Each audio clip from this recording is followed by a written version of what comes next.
Maligayang pagbabalik po, latest weather update po muli tayo, no? Patuloy pa rin po natin binabantayan. Ito nga pong sinasabi natin na dalawang super typhoon.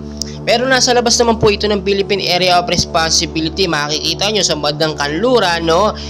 Binabantayan po natin yan. Yung circulation po ng hangin niya ay nanggagaling po kasi pakanluran, dumadaan po sa ating Philippine Area of Responsibility. Kaya hindi nakakapagtaka na may kaunting epekto ito sa ating bansang Pilipinas. So nararamdaman natin yan, no? As of now, yung pag-uulan tuwing hapon at sa gabi. Makikita nyo rin po dito sa bandang kanan natin, no? Makikita nyo, sobrang layo naman talaga nito, pero yung hangin po na pinanggagalingan niya, yung circulation ng hangin, tulad mo aking sinasabi, ay nagkakaroon po ng kaunting apekto sa ating bansang Pilipinas, no? Sa ating Philippine Area of Responsibility. So bakit natin tinatalakay o binabantayan itong dalawang super typhoon which is nasa labas naman ng PAR?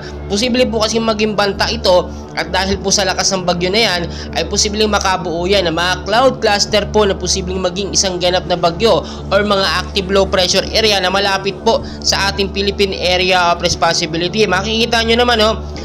Typhoon Hamon, no? Which is nasa 130 km per hour ang lakas ng kanyang hangin, northwestward ang kilos, sa bilis naman po na 10 km per hour.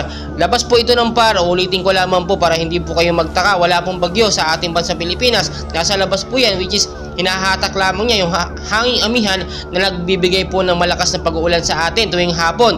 Ito yung isa na sinasabi natin, which is pumalo na nga po sa 220 km per hour ang malakas na hangin niya, at may kakaunting epekto po ito, no, sa ating bansang Pilipinas. Posible kasi mabuo yung mga cloud cluster, active low pressure area dahil sa sirkulasyon ng kanilang hangin. Ito pong hypnosis natin sa ating bansang Pilipinas, no? As of now, meron po tayong tinatawag na northeast monsoon na siya nga po nakakaapekto sa ilang bahagi po ng Northern Luzon, at shoreline naman po siyang nakakaapekto sa eastern section po ng Central Luzon, no, at South Luzon. So kung mapapansin po ninyo, itong mga green na, yung mga blue line po na yan po yung tinatawag natin na shoreline, na siya po nagbibigay ng minsan pag-uulan tuwing hapon at sa gabi. Kaya nga po, tulad na aking sinasabi, amihan na po ngayon ng hangin natin, malamig na po yan, no? At kapag nasamahan pa yan ng pag-uulan, mas malamig pa po yan. Maging I'm ready po tayo sa bawat posibilidad, sa bawat oras po, dahil never and never po natin mapipredict ang galaw po ng bagyo at ng panahon. Pabago-bago po yan, hindi po natin malalaman yan, ang kilos na yan.